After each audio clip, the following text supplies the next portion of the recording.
Your voice, your opinion, your community. Fact TV, free speech, protected.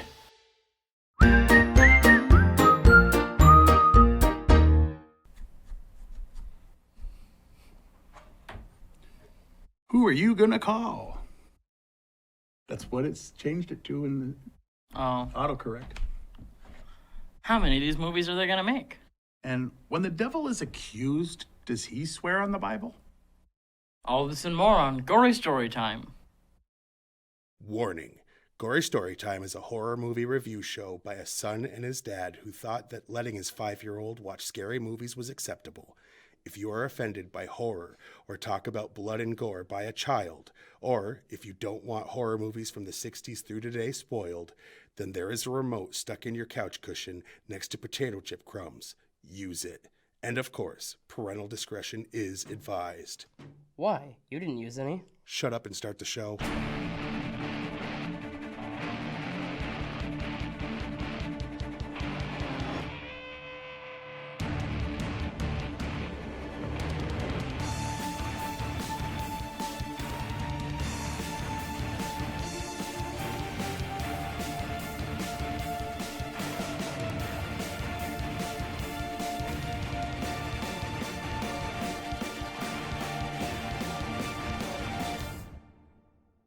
Welcome to Gory Story Time. I'm your host, Jason. I'm his co-host and his father, Craig. And quickly, I'm going to answer those questions. You can go back and match these up in order. Ed and Lorraine Warren. As many as people will go see, and then when they die out, reboot. And I don't know, but even if he does, don't believe him. Go match those up to have a little bit of fun yourself, because we did it for our fun. And Now let's... this movie, The Conjuring, The Devil Made Me Do It, is brand new. And by brand new, I mean just over a month old now. Yeah, pretty much. But But it's fresh. It's fresh, and a lot of people are still talking about it. we're not digging through the crates of old videotapes to do To this one. stream this one, right? It's the third in the Conjuring series. Yeah, sure, but not in the universe. No. And there's it's been everywhere, but so basically, Arnie Johnson is Okay, would you like me to do possessed. this? Well, It starts off, there's a kid possessed. The Lorraine and Ed team show up, the Warrens, and they help remove it, but it goes into someone else who then murders and says, hey, the devil made me do it. That's basically Yeah. the entire plot. yeah. And it's, them, meaning the Warrens, trying to prove that it wasn't him, it was actually a demon that caused the murder. And then Conjuring ensues. Yes, sure. That's basically yeah. the premise, right? Yeah. But for those who haven't seen the trailer, that's all over everywhere. Everything, as ads and everything, right? Why don't we roll that now, Colin?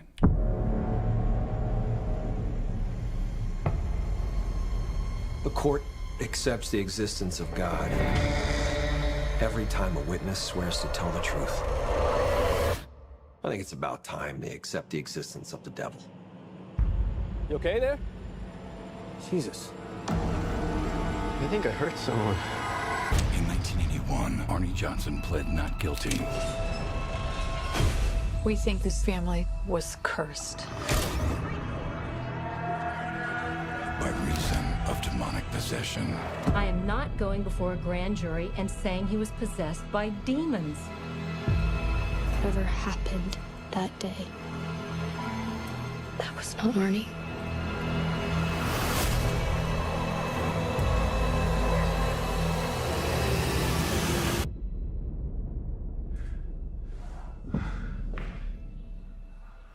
Color me your color, darling. Come off your color chart. I know where you're coming from. Coming from. Coming from. Coming from.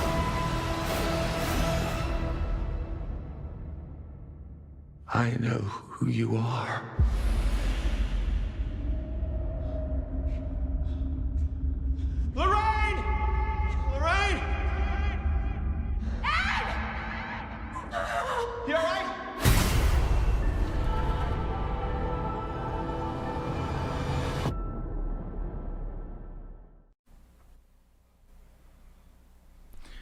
literally almost a month because we're recording this on July 3rd, so. Or 2nd. I don't remember. Today's the 3rd. Today's the 3rd? Yeah.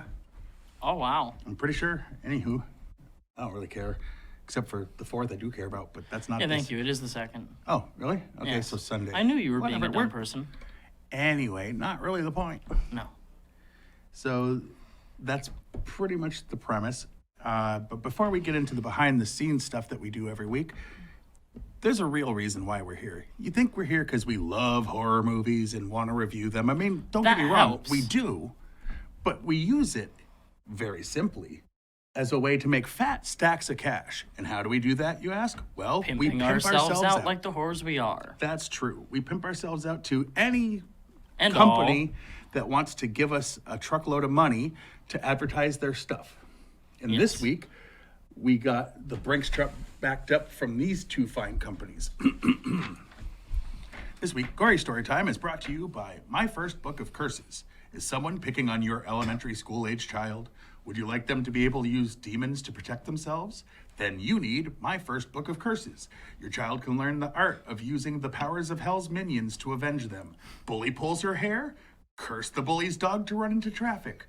Girl calls your girl fat? Make her father leave and never return. That's My First Book of Curses. Order a copy for your little one today. Yes. Yes, yes. And by the law offices of B.L. Zibub, attorney at law. Are you looking for a good lawyer to get you off for some heinous crime you have or haven't committed? Our firm can help. Robbery? Acquitted. Murder? Cleared. Public indecency? Gotten off. Call for a no-catch free consultation. That today. The law offices of B.L. Zebub, where the devil didn't make you do it, but he will get you out of it. All right, now let's get into the real meat and beef, as you like to say, of the show. Oh, yeah, the meat and beef. Because he meant to say meat and potatoes, and apparently he was one of my dumber swimmers. Anyway. You already knew that. You go first. All right. Lorraine Warren, played by Vera Farmiga in the Conjuring movies, died a natural death, aged 92, on April 18th, 2019. She had been a head consultant on the Conjuring projects and an avid follower of the series. The working title of the movie was The Conjuring 3. However, it was later changed to Conjuring, The Devil Made Me Do It, as a direct reference to the infamous 1981 Arnie Johnson trial. James Wan remarked that with The Conjuring 3, they wanted to get out of the haunted house setup, which was the subgenre of the previous two films. The Conjuring, The Devil Made Me Do It takes a major turn in this regard. Okay. This is the second movie about the Brookfield murder that happened in 1981. The first one was called The Demon Murder Case, which we even tried to look for. Yeah, we tried to look for that. It's not streaming anywhere. No. But it was made 2 years after the actual incident, so that helps, I guess. Vera Farmiga, who plays Lorraine Warren, described the experience of returning to the character as coming back to the family.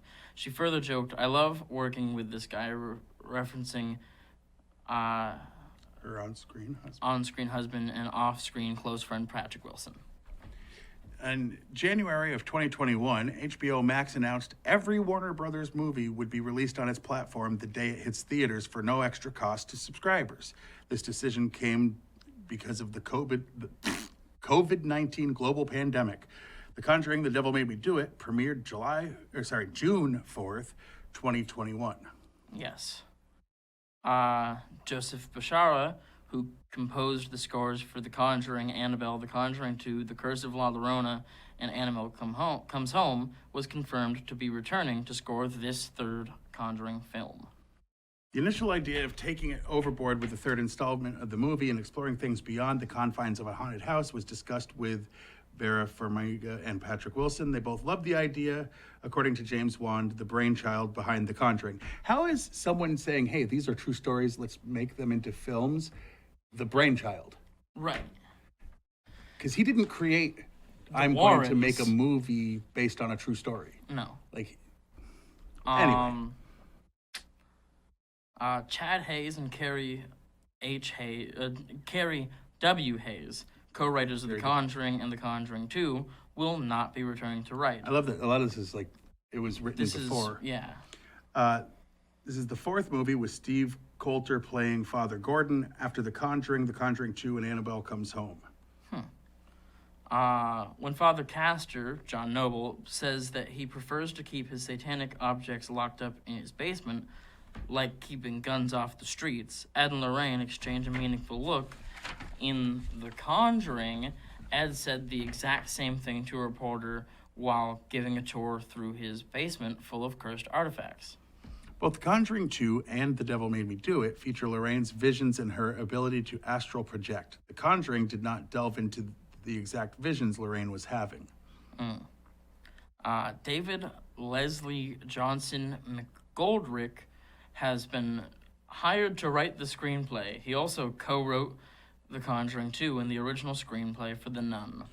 The first draft of the script was based by bringing in Arnie Johnson. Whoever wrote this fact is a moron and doesn't know English. What the heck? Yeah, so the writer interviewed Arnie and his wife Debbie and got their accounts. There were also other interviews they pulled from and added to the first draft. It was very close to those accounts and experience. However, later certain liberties were taken with a few other stories from Warren's case files threaded in. Good job. Sterling Gerrans returns as Judy Warren, Ed and Lorraine's daughter from The Conjuring and The Conjuring 2. She was replaced by McKenna Grace in Annabelle Comes Home because that movie took place in 1969 when Judy was supposed to be 11 years old. Gerrans was around 15 at the time. Judy is supposed to be 23 in this movie, which takes place in 81, even though Gerrans was only about 16 at the time. Interesting. All right. Let's see. Ingrid Bissu, who plays Jessica, the missing girl, also plays Sister Oana in The Nun, a previous movie in the Conjuring universe. Fans had apprehensions about the fact James Wan was not returning to direct this movie. Wan, while describing his passing on the baton to Michael Chavez, remarked that he noticed a certain flair in Chavez in understanding the kind of horror he wanted to generate in the third installment of the series. He expressed confidence in the latter's ability after he saw him working in The Curse of La Llorona. Julian Hillard, who plays David, has previously appeared in The Haunting of Hill House from 2018, a horror original on Netflix, where he plays a young version of Luke, played in the adult version by Oliver Jackson Cohen. Okay. First film in the series to get a simultaneous OTT release along with a theatrical release. Like streaming. Yeah. The first Conjuring movie, not directed by James Wan. An interesting fact, after Wan directed Insidious and Insidious Chapter 2, but not Chapter 3, directed by Lee Wanall, the fourth installment, Insidious, The Last Key, was directed by Adam Robitel. That doesn't finish. Okay. You didn't get the whole thing. That's not the end of a... It says, an interesting fact, after Wan directed blah, blah, blah, blah, blah, but not this, and then that's not the end of a statement. Interesting fact, all the lead up, no fact. Yeah, but that was the whole thing. No, you cut it off. No. It's all right. Anyway, it doesn't really matter. All right. And then lastly, the Rotten Tomatoes stuff. Yes, on Rotten Tomatoes, the fans have it at 84%. Yeah. And the critics have it at 56%. But, like we've said many times, the critics, if it's comedy or horror, are very tough on them. Very tough. They are mean people when it comes to talking about these things. And if they work in media, and this is an exaggerated version of a true event, then they should support it, because that's what they do. Yeah. And I don't mean critics, I mean just news channels and stuff. And, right, media. And I'm not even picking sides, I'm saying they all do it. Oh, yeah. Anywho, on a scale... Wait, no, we're not doing that yet. We're not doing that yet. What is your favorite scene? I know what mine is. Well, I know what my favorite part is, and it's after the movie is over. And that's not a diss to the movie like it usually would be. At the end of the credits, Oh, yes. they have a tag which is Well, it's during actual, credits. during the credits, actual audio from the exorcism performed at the beginning of the movie. True. That was pretty cool. And it sent Shivers? chills down my spine. Absolutely chills through my entire body. And I thought, hey, that's what a horror movie is supposed to do. I mean, it is. So... But that wasn't even the horror movie aspect. That wasn't even the horror movie part. The That was actual audio. My favorite part was the filmed version of what we heard at the end when the kid...